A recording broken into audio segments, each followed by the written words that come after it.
इस वीडियो को लाइक करें, हमारे चैनल को सब्सक्राइब कर बेल आइकन जरूर प्रेस करें। चैत्र नवरात्रे में, शारदीय नवरात्रे में, आषाढ़ी नवरात्रे में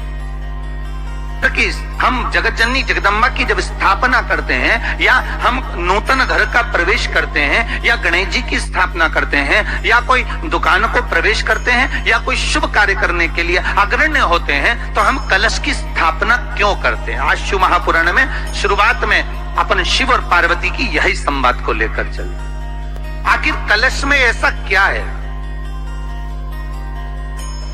कलश के अंदर आखिर ऐसा क्या विराजमान है कि 33 कोटि देवता उस कलश के अंदर आकर बैठ जाते हैं? महाराज, आप कोई यज्ञ करने जा रहे हो, आप कोई पोथी पुराण करने जा रहे हो, आप कोई अच्छा कार्य करने जा रहे हो, तो ब्राह्मण देवता कह देते कलश की स्थापना होगी, कलश की शोभा यात्रा निकलेगी, कलश यात्रा निकलेगी, कलश विराजमान होगा। और आज हर की पौड़ी पर, प्रयागराज में, या उज्जैनी में, नासिक में जो बड़े बड़े कुंभ के मेले होते, कुंभ का मतलब भी तो कलश से होता, उसकी महत्वता क्यों है?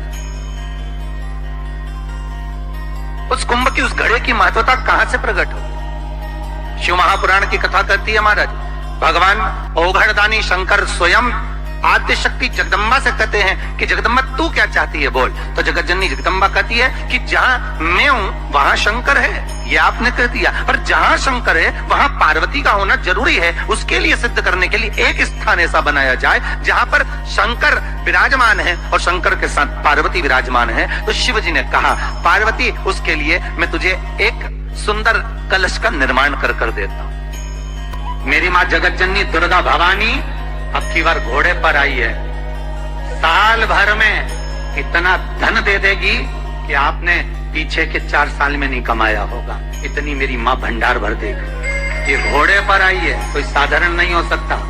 देवी भागवत में स्पष्ट किया गया, जब जगदम्बा मगर पर आती है उसका भाव अलग है, और जगदम्बा जब हाथी पर आती है उसका भाव अलग है, और जगदम्बा जब घोड़े पर आती है तो जगत को समृद्धिवान बना देती है, वैभव में कमी नहीं आती।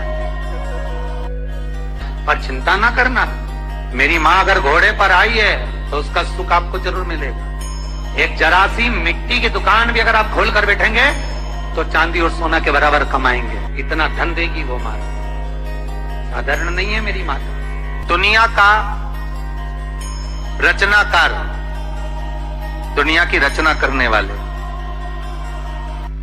महाराज, संपूर्ण ब्रह्मांड की रचना करने वाले, जिनको भगवान शिव ने स्वयं ब्रह्मदेव से कहा है कि ब्रह्मा जी तुम सृष्टि खंड को आगे बढ़ाइए, सृष्टि की रचना करिए। और आज ही के दिन, यही चैत्रीय प्रतिपदा के दिन, यही इसको कहते हैं नया संवत्सर, नया वर्ष। हिंदू धर्म में क्यों कहा जाता है? आज ही के दिन ब्रह्मा जी ने महाराज सृष्टि की रचना करना प्रारंभ करा था। आज ही के दिन भगवान शिव और ब्रह्मा का संवाद हुआ था। सीधे भगवान शंकर ब्रह्मदेव के पास जाकर बोले थे, हे ब्रह्मदेव आप सृष्टि की रचना करिए। तो ब्रह्मा जी ने पूछा था, सारे नक्षत्र आपने बनाए, सारे दिन आपने बनाए, सारी घड़ियां आपने बनाई, सारा पल आपने बनाया, मनुष्य की श्वास गिनती, काउंटिंग, अर्थात मनुष्य के शरीर की रोमावली, ये सब आपने निश्चित करी है। चैत्री नवरात्रि का 5वां दिन रहा है, और मान लो कि आपके घर में किसी बच्चे की, लड़के की या लड़की का या मंगल विवाह नहीं हो रहा हो, या शादी नहीं हो रही हो, या उस लड़के लड़की के लिए बहुत प्रयास कर लिया आपने और उसकी शादी हो ही नहीं रही, अथक प्रयास आपने कर लिया और उसका मंगल विवाह नहीं हो रहा, तो ये देवी भागवत में स्पष्ट कहा गया, देवी भागवत में वर्णन किया गया।